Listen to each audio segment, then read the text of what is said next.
My sister announced she was dumping her 4 kids at my apartment for 2 weeks. Mom has your spare key. I changed the locks.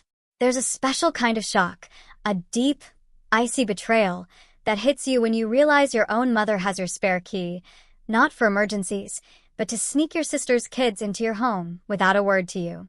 That night, after years of being their personal ATM, something inside me just snapped. So, listen, my name is Mark, and on paper, I'm the family's golden boy. 34 years old, I fly planes, taking people all over the world. First one to finish college, commercial pilot by 27, steady job with a major airline, decent apartment in a big city. Sounds great, right? In my family, that just translates to one thing. You're the one with money. Not you worked your butt off. Not we're proud of you. Just, oh, Mark can afford it. I'm the oldest. Then there's my sister, Hannah. She's 31, has 4 kids under 10, a husband who dabbles in crypto, yeah, you heard that right, and an uncanny talent for making every single problem in her life sound like my responsibility. My mom, Linda, well, she lives for those Facebook posts about being a selfless mother. My dad usually just hides behind a newspaper or his phone, letting her speak for both of them. My schedule is insane. Think rotating shifts, red ice, time zones that make your brain feel like scrambled eggs. I don't see them often, but about once a month, if I'm even in town on a Sunday, I drag myself out to the suburbs for dinner. That night, the night everything really started to unravel, I was running on fumes. I'd just finished a brutal 4-day trip, New York to London, London to Rome, Rome back to JFK, then down to Miami.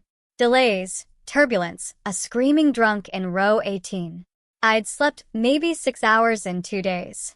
But my mom texted, family dinner. Everyone's coming. Don't disappoint your nieces. So like always, I went. I walked into the house and it was just this wall of noise, you know? Cartoon channel blaring, kids sliding in socks on the hardwood, my mom yelling from the kitchen about potatoes. Mark, she called, not even turning around. You're late. I just landed, I said, dropping my overnight bag by the door. Literally, I came straight from the airport. Hannah was at the table, one hand shoveling macaroni into a toddler, the other scrolling TikTok. She glanced up, a little smirk on her face. Must be nice, she drawled, flying around the world while the rest of us have real lives. I took a deep breath. I was too tired to argue, too tired to even process the snark. Mom turned, wiping her hands on a dish towel. We were just talking about the van, she said, cutting right to it. Hannah's is dying. The mechanic said it's dangerous to drive with the kids. We figured you could help. There it was. No, hello. No, how was your flight? Just straight to the ask. Hannah rolled her eyes dramatically. Yeah, we figured because apparently Luke and I are supposed to conjure 10 grand out of thin air. And you're single. No kids. You've got that pilot money. I looked at my dad. He just kept his eyes glued to the game playing quietly on the TV in the corner. I just paid off my own car, I said, my voice thin. And my student loans. I'm still catching up. Mom gave me that tight smile, you know, the one right before she says something that's gonna stick in your brain for months. Oh, please, Mark. You make more in a month than your father ever did at your age. Family helps family. You don't want your nieces riding around in a death trap, do you? That sentence. Family helps family. It just sat in my chest like a brick, meaning you help us. I sat down at the table, that old, familiar mix of guilt and anger already churning in my stomach. I didn't know it then, but that was the first little crack before everything blew up.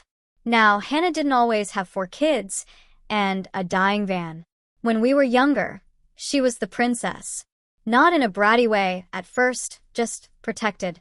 I was the one mowing lawns at 14, bagging groceries at 16, saving every single penny for flight school. My parents made it crystal clear. They weren't paying for anything that expensive and risky. You want to fly planes? My dad said once. Then you better figure out how to get off the ground on your own. So I did. I worked every spare hour. I studied like crazy, took out loans that made my head spin, and spent years bouncing between crappy apartments and crash pads with 3 other pilots, just to make it through training. Meanwhile, Hannah bounced between majors and boyfriends and, gap years. When she got pregnant at 23, my parents panicked for about a week. Then they pivoted. Babies are blessings, my mom decided. We'll figure it out. By we, she meant me. It started small. Hannah would call me crying because her rent was past due and baby formula was so expensive. Just this once, Mark. I swear. I wired her $600 I didn't really have. Then it was the power bill. Then the security deposit for a bigger place. Then emergency dental work for one of the toddlers. Every single time, there was a reason. And every single time, my mom called right after. You know they're struggling, she'd say. You don't understand how hard it is with kids. You're lucky you get to travel. Lucky. That word always tasted bitter, like cheap coffee. By the time Hannah had her third kid, I'd lost count of how many times I'd stepped in. I paid off one of their credit cards after she ugly cried on the phone about late fees. I co-signed a loan for the minivan they eventually destroyed. I even used my employee benefits to book them cheap flights to Disney for the kids' memories, even though I couldn't remember the last time I'd taken a real vacation myself. Every time I tried to set a boundary, it just turned into a family referendum on my character. One Christmas, I said no to buying an iPad from Santa. Hannah's face crumpled. You're seriously going to make me tell my kids Santa couldn't afford it? My mom jumped in. Mark, stop being dramatic. It's just money. You can't take it with you. My dad cleared his throat like he wanted to speak, then just went back to his ham. I started to feel less like a son and more like a walking ATM with a pilot's license.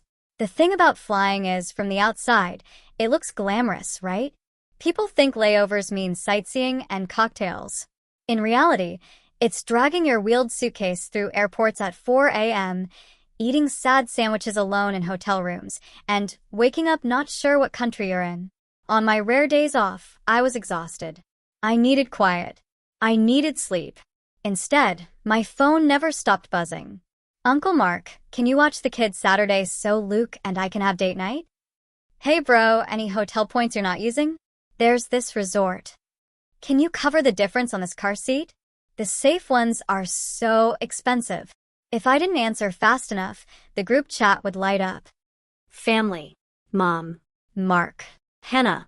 Wow. Must be nice to ignore your family. And then, Mom. We never asked for anything unless we really needed it. That wasn't true. They asked constantly. And they never saw it. I remember one day, sitting in a layover hotel in Chicago, staring at my banking app. I had just transferred $1,200 for school uniforms and fees.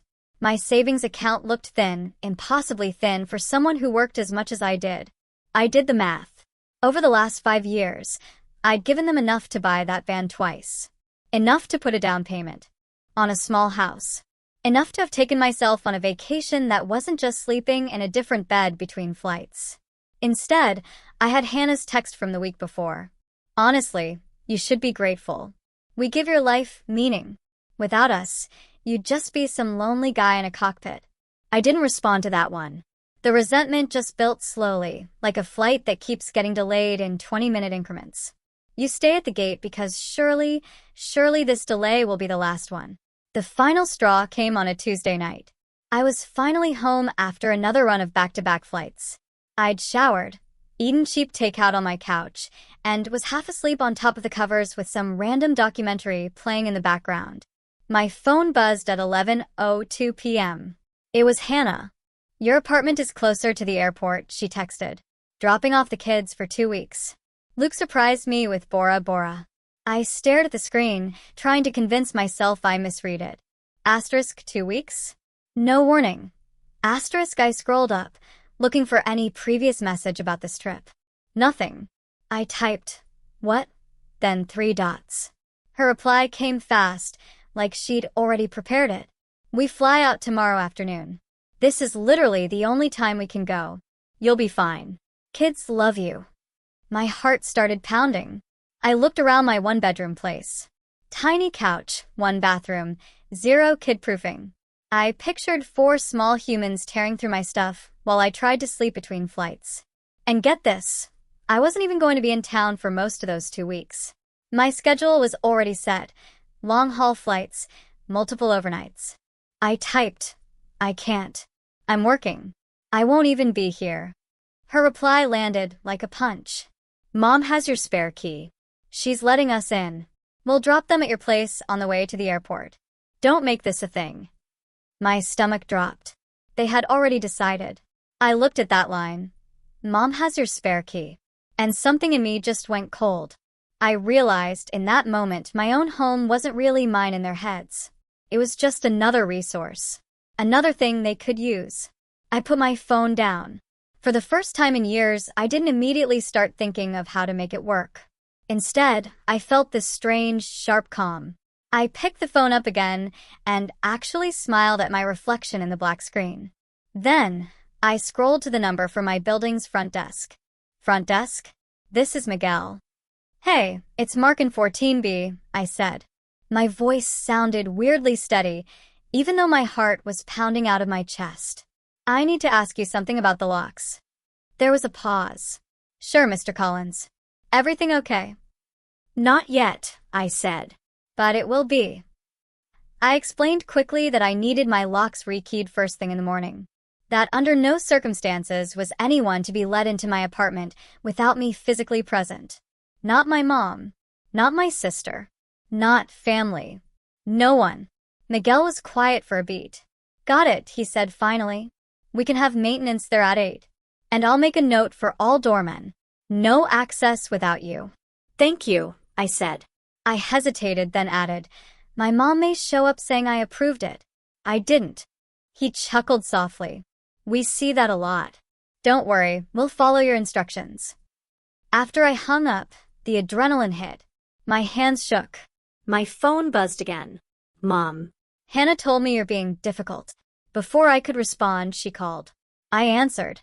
"What is this I hear about you refusing to help?" she snapped, before I could even say hello. "Your sister finally gets something nice, and you're going to ruin it." "I'm not ruining anything," I said, my voice rising. "I have work. I can't take 4 kids for 2 weeks. That's not babysitting. That's parenting." "You're exaggerating," she said. "They'll be in school most of the day. You're barely ever home anyway. What's the difference?" "I am home when I'm not on a flight," I shot back. "Those days are the only time I have to rest. I can't be responsible for 4 kids alone. It's not safe." She sighed dramatically. "I knew this was coming. Money's gotten to your head. You used to be sweet." I laughed. It came out harsh. "I used to be scared," I said. "That's not the same thing." She went quiet, just long enough for me to picture her face. Lips pressed thin, eyes narrowed. "Listen to me," she said finally. "We already told the kids they're staying with you. Hannah and Luke have non-refundable tickets. There is no backup plan. So, you will stop this nonsense, and you will be at your apartment tomorrow, and you will open the door." "No," I said. The silence on the line was deafening. "What did you say?" she whispered. I said, "No." I repeated, my voice now firm. "You don't get to volunteer me for free childcare without asking. You don't get to wave family around like a contract. I didn't agree to this." "You ungrateful little..." She cut herself off. "After everything we've done for you." I almost choked. "Everything you've done for me?" She barreled on. "We supported your dream. We watched you chase the sky." I could almost hear the air quotes. "We didn't ask you to pay us back. And now that your sister needs you, you slam the door in her face." "I've given Hannah over $20,000 in the last 5 years," I said, my voice shaking now, but I kept going. "I have the transfers saved. Rent, bills, van, credit cards. I've taken shifts off to babysit so you and Dad could go on cruises. I've used my flight benefits to send you on vacations I couldn't afford for myself." "That's different," she snapped. "That's what family does. You didn't have to. You made it very clear I did," I said. "Every time I hesitated, you called me selfish. You cried. You said the kids would go without food, without school, without Christmas. Do you even hear yourself?" She went silent again. "For once," I said, I'm saying no before you back me into a corner. I'm not your emergency fund. I'm not your free nanny, and I'm changing my locks tomorrow. You wouldn't dare, she hissed. Consider this your notice, I said. If you show up at my building with those kids in suitcases, they will not be allowed upstairs. If you leave them there anyway, I will call CPS. Not because I want to hurt you, but because leaving 4 kids in a lobby is neglect. You're threatening me with the government. Her voice went high, hysterical. Over family. I'm protecting myself, I said. And honestly, I'm protecting your kids from your entitlement. She gasped. I hope you enjoy your empty life, Mark. When we're gone, you'll regret this. The line went dead. I sat there in the dark, phone still pressed to my ear, shaking. For a second, the guilt washed over me so hard I thought I might call back. Apologize. Offer to figure it out. Take unpaid leave. Destroy myself a little more. Then I pictured my tiny apartment, the walls I paid for, the bed I barely slept in, the years of lost time and money I would never get back. And I let the guilt pass. The next day, maintenance changed my lock at 8 sharp. At 10:30, as I was coming back from grabbing coffee, I saw them. Hannah, Luke, my mom, 4 kids, 6 suitcases. All standing in the lobby in front of Miguel's desk. Hannah's arms were flailing as she yelled. The kids were already whining. My mom was pointing dramatically at the ceiling. Miguel spotted me first. His eyes widened just a little, then flicked in their direction. Mark. Hannah whirled around. Tell your little guard dog to let us up. He's saying you changed instructions. I did, I said. Her mouth fell open. What is this? Mom demanded, her voice a stage whisper. Some kind of performance? Do you want the whole building to see what a cold person you've become? Luke stayed quiet, eyes shifting between us like a nervous spectator. You were told no, I said. My voice echoed slightly in the marble lobby. You decided that didn't matter. You tried to use a key I gave Mom for emergencies. This is an emergency, Hannah cried. Do you know how much these tickets cost? We already checked out of the house. The kids are excited. You can't do this to us. I felt everyone's eyes on us. The receptionist, a couple in gym clothes, a delivery guy holding an armful of packages. 2 weeks of free childcare is not an emergency, I said. It's a favor and I didn't agree to it. Mom stepped forward, eyes blazing. You are shaming your family in public. You put us here, I said quietly. You did this. I pulled out my phone and opened my banking app. My hands were shaking, but I scrolled to the transfers. Hannah Collins, over and over. I turned the screen toward her. This is the last 5 years. Rent, bills, car, vacations, uniforms. You've treated me like a bank with no security questions. That ends today. She glanced at the screen, then scoffed. So what? You want a medal? No, I said. I want you to stop acting like you're entitled to my life. My mom laughed, high and bitter. Listen to him. Mr. Pilot thinks he's better than the rest of us. No, I said again. I think I'm equal. That's what bothers you. I turned to Miguel. They're not on my guest list. Please don't let them upstairs. He nodded, face neutral. Of course, Mr. Collins. Hannah stared at me like she didn't recognize me. You're choosing money over your own nieces and nephews, she whispered. I looked at the kids. One was picking at his shoelace. Another looked like she was about to cry because of the tension. I'm choosing my sanity, I said. And I'm choosing not to be used anymore. You are their parents, not me. Mom shook her head, eyes glossy with angry tears. You're dead to me, she spat. I nodded once. Okay. They stormed out, dragging suitcases and kids behind them. I stood there in the suddenly quiet lobby, feeling like someone had just depressurized the cabin. It hurt. No point pretending it didn't. But underneath the hurt was something else. Relief. They went to Bora Bora. Anyway. I found out via Instagram. 3 hours after the lobby showdown, Hannah posted a photo of herself in oversized sunglasses, holding a coconut with a little umbrella in it. Captioned, Finally taking time for us #deserved, #blessed. The kids were tagged at Grandma and Grandpa's.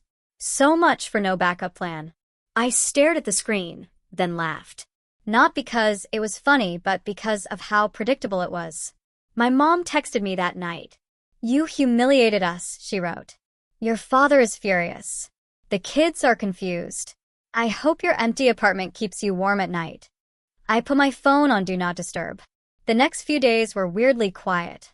No constant buzzing for favors. No guilt-laced, just checking in messages. No requests for money. I went to work, flew my flights, came home. The silence felt heavy at first, like I was missing a frequency I'd always tuned into. Then it started to feel good. I had my first full day off with nothing to do but exist. I slept in. I made actual breakfast instead of airport food. I sat on my balcony with coffee and no one yelling my name. I booked a massage on a whim. When the receptionist told me the price, I flinched automatically, already converting it into, "That's half a utility bill for Hannah." Then I stopped. It was my money. For my job. For my body that was constantly jet-lagged and sore. I said, "Yeah, that's fine," and paid. Afterwards, my shoulders felt lighter, but so did something in my chest. The smear campaign started small. A cousin I hadn't spoken to in years DM'd me. "Hey, what happened with your mom?" She posted something kind of vague. I checked Facebook. My mom had written one of those long, martyrdom posts. "Some of us give everything for our children and receive nothing but cruelty in return," she wrote. "Imagine raising a son who values money over his own family. Pray for my heart." Hundreds of likes, dozens of comments. Sending hugs. "You're such a good mom. Stay strong." She didn't tag me, but she didn't need to. Everyone knew. For a second, the shame burned hot. A part of me wanted to write a novel-length comment listing every dollar, every sacrifice, every way they'd used me. Instead, I closed the app. If there's one thing flying taught me, it's that you can't control the weather. Only your response. Over the next few weeks, other things surfaced. My aunt called me in secret. "For what it's worth," she said, "I heard what happened.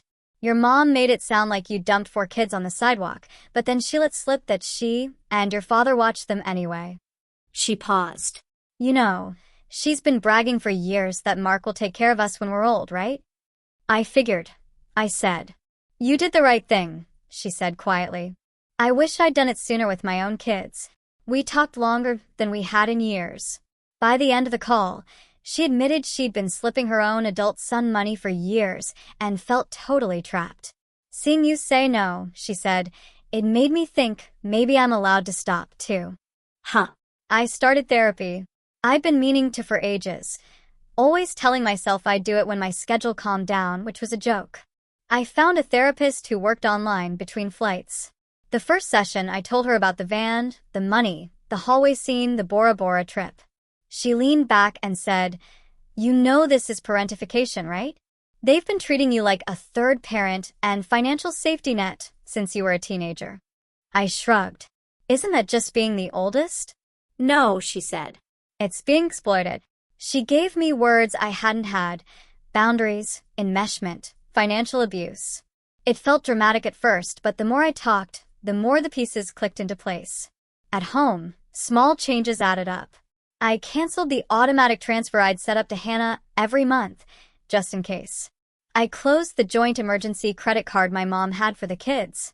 I even changed my will to leave my assets to a charity and a couple of friends instead of my parents if they outlive me, which my mom had pushed me to write when I first started flying. I watched my savings account slowly grow for the first time in years. On a rare long stretch of days off, I booked myself a trip. Not as crew. No uniform, no cabin announcements. Just as a passenger, somewhere quiet by the ocean, with no one's needs but my own. I almost felt guilty standing in the boarding line with my own suitcase and no responsibilities. Then I remembered Hannah on that beach with her coconut, captioned #blessed, paid for partly by the money I'd already given her over the years. I allowed myself the exact same luxury, only this time, it wasn't on anyone else's back. Back home, things were shifting with the rest of the family, too. My dad called once, just once. He cleared his throat the way he always did before saying something uncomfortable. You know your mother is upset, he said. I know, I replied. She says you disrespected her, he added.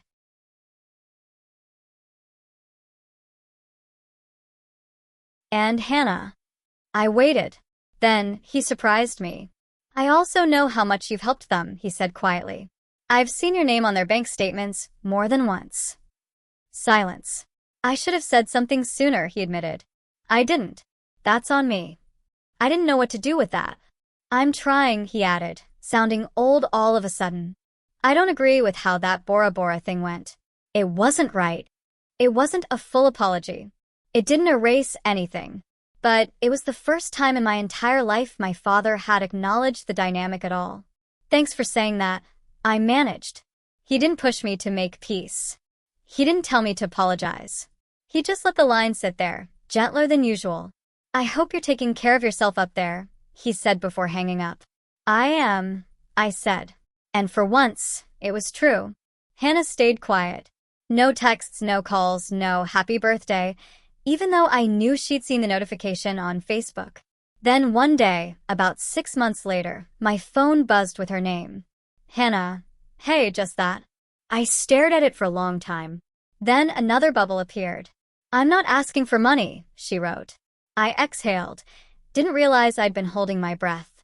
She followed with, I just wanted to say, we found a sitter. We budgeted. It sucked, but we did it. I waited. And I shouldn't have tried to dump the kids on you like that, she typed. Luke said if anyone tried to do that to us, we'd lose it. I sat down on the edge of my bed. I'm glad you figured it out, I wrote back. You're their parents. You'll find a way. She didn't exactly apologize. But it was the closest she'd ever come to admitting I'd been right to say no.